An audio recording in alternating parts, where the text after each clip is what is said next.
আম্মা এটা তুমি কি দিছো আমারে? এত ফকির মিসকিনের বাড়ির ভিতরে থেকে ভালো খাবার থাকে চল পাচো হ্যাঁ কোন টাকা রোজগার করছ ভাত ফলা দাস হ্যাঁ ভাবছিলাম বয়সে বড় রোজগার খাবো বয়া বয়া উল্টা আমার রোজগার করে খাওয়াইতে হইতাছে ভাইয়া পড়ালেখা করে যদি মানুষ এগুলাই করে তাই লাগাম পড়ালেখা করুম না আব্বা পক্ষে দিকে তোর সংসার হয়ে গেছে ঠিকই কইছে ভালো কথা হইলো বকা হইতো ঠিকই কইছে না তোমার সবগুলো আমি দেখাইছি খা বিদায় তুই যা চল যা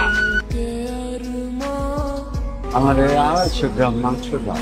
আমার 250 গ্রামের কোনো পাপ করি নাই আপনি কই থেকে দিব দাম তো এখানে দাস করা করেন না। শোনো বাবা, সারা মাস শাক পাতা ভর্তা ভাত দিয়ে ভাত খেতে খেতে আমাকে পোলাপানের একটা সময় মাছ মাংস খেতে মন লাগছে। আমার মতো গরিবের কথায় তোমার মন করবো না।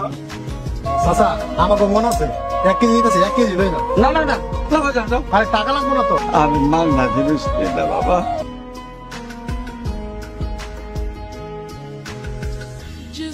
তোকে বাড়িতে মানে নিয়ে গেছস অপমান করার জন্য। আচ্ছা মা তোমার কই অপমান করলো? মিষ্টিটা তো নষ্ট হয়ে গেছিল। আচ্ছা এসব কথা বাদ দাও না।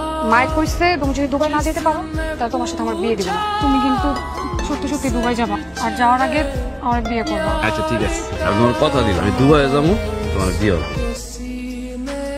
আরে আরে কই যাবা বে? যার নামে চৌরাস্তায় যাই। তোমার বাগানে আজকে গরুর মাংস নিয়ে আইছে হাটের থেকে। আজকে তো আমার মুড নাই, মন ভালো না, খাবো না। বাজান তোর কি হইছে? এত প্রশ্ন করো কেন? 14 লক্ষ টাকা দিতে পারবা? আমি দুবাই যাবো। রত্নার মা কইছে আমি যদি দুবাই যেতে না পারি তাহলে রত্নারে দুবাই প্রবাসী একজন লোকের সাথে বিয়ে দেবে। আর আম্মা তুমি তোমার গ্রামের একটু বলো 2 বিঘা জমি বিক্রি করে আমরা টাকাটা দিচ্ছি। জমি জমা তো সব শেষ করছে তোর লেগা কত কষ্ট করে পড়ালেখা করেছি কি পাইছি আমি কি পাইছি আর আমার বাড়ি থেকে তুই যা তোকে সামনে থেকে মানিক তো আমি মানে আমি দুবাই থাকি। দুবাই আমার একটা বিজনেস আছে। আমার এই বিজনেসে আমি চাচ্ছি আমার একটা দেশীয় মানুষ নিয়ে। অনেক খোঁজাখোঁজির পর মনে হলো আপনি সেই যোগ্য ব্যক্তি। আমি আপনাকে দুবাই নিয়ে যেতে চাই। এখানে 1 লাখ টাকা আছে। এই টাকা দিয়ে আপনি আপনার পাসপোর্টটা করে ফেলবেন। আর আপনার ভিসার জন্য যত টাকা পয়সা লাগে সেটা আমি আস্তে আস্তে দিয়ে দেবো। ঠিক আছে? আসি। আচ্ছা আব্বা পাড়া সবাই কইতাছে ভাই নাকি বিয়ে করছে। আরে ছোট লোক গরিব কৃষক রে পায়ে ধরে সালাম করো তাহলে তো আমাকে সংসারে অমঙ্গল হইব। যতই হোক সে তোমার বাপ, আমাদের বিয়ের পর সে এখন শ্বশুর। আমি তো সালাম করবো না। না তুমি সালাম করবা না। আমি বিদেশে যাবো বলে তার কাছে টাকা চাইছিলাম, টাকা দেয় নাই। ওটা সে আমার অপমান করছে কারণ সে মনে মনে কি চাইছিল না আমি তাকে কোনোদিন বিদেশে না যেতে। কিন্তু আব্বা যা আপনার স্বপ্ন তো ভেঙে গেল, কারণ আমি দুবাইও যাইতেছি রত্নারে বিয়েও করে ফেলাইছি। এখন তো আর আপনি আমার অপমান করতে পারবেন। চিন্তা করছি বিদেশে যাওয়ার আগে যে কয়দিন দেশে থাকবো আমার শ্বশুর বাড়িতে থাকবো। আমার শ্বশুর বাড়িতে তার আপনাদের মতো 3 বেলা চাইল আর আলু ভর্তা দিয়ে ভাত দিবেন। অবশ্য আপনি এটা বুঝবেন না কারণ আপনি নিজেও একটা গরিব, বিয়েও করছেন একটা গরিব ঘরে। আমার আনছিলাম এই বাপ তারা দেখাই চলো এখানে যদি বেশিক্ষণ তুমি থাকো না তুমি তো নষ্ট হয়ে যাবে।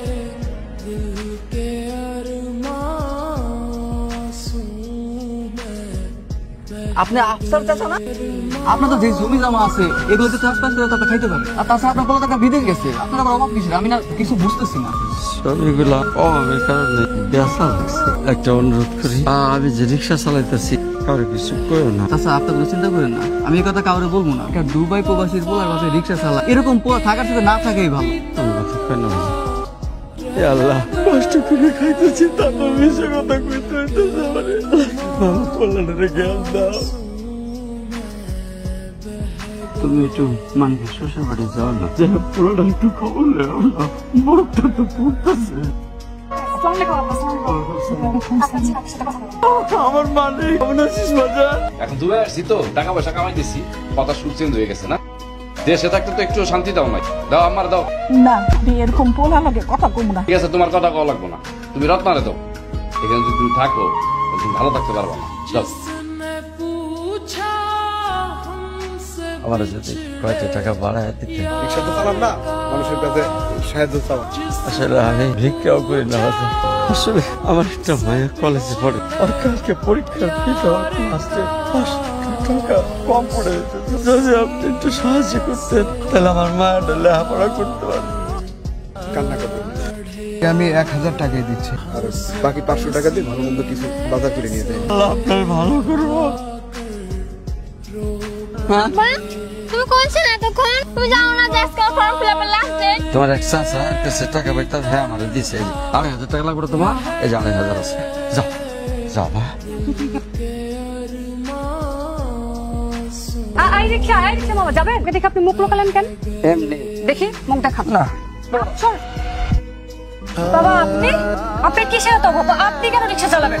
আসলে আব্বার একটু বুঝায় কম, জমিগুলো বেচা 14 লাখ টাকা দিতে, বিদেশে গেলে তো এই টাকা কামাই হলাম 2 মাসে, বুঝো নাই? তুই নিজে কোনো কাম করস না, আর ওই জমি যদি বিক্রি করে দেয় তাহলে আমরা কি খাবো?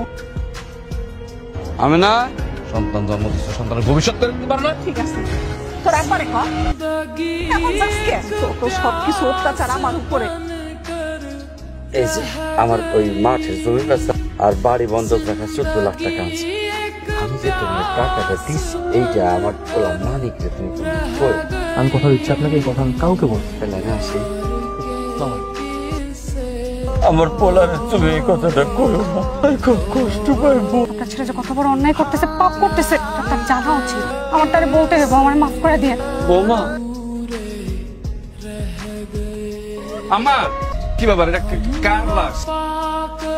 আব্বা কথা বলতেছে না কেন? তোমার বাবা অ্যাক্সিডেন্ট করছে, এই বাড়ি ভিটা বন্ধক রাখছে, টাকা বিক্রি করে তোমার দেশের বাইরে পাঠিয়েছে। তারপরে এই পেটে একটু ভাত দেওয়ার লেগা সে রিক্সা নিয়ে রাস্তায় নামছে, রিক্সা চালাতে অ্যাক্সিডেন্ট করে মারা গেছে।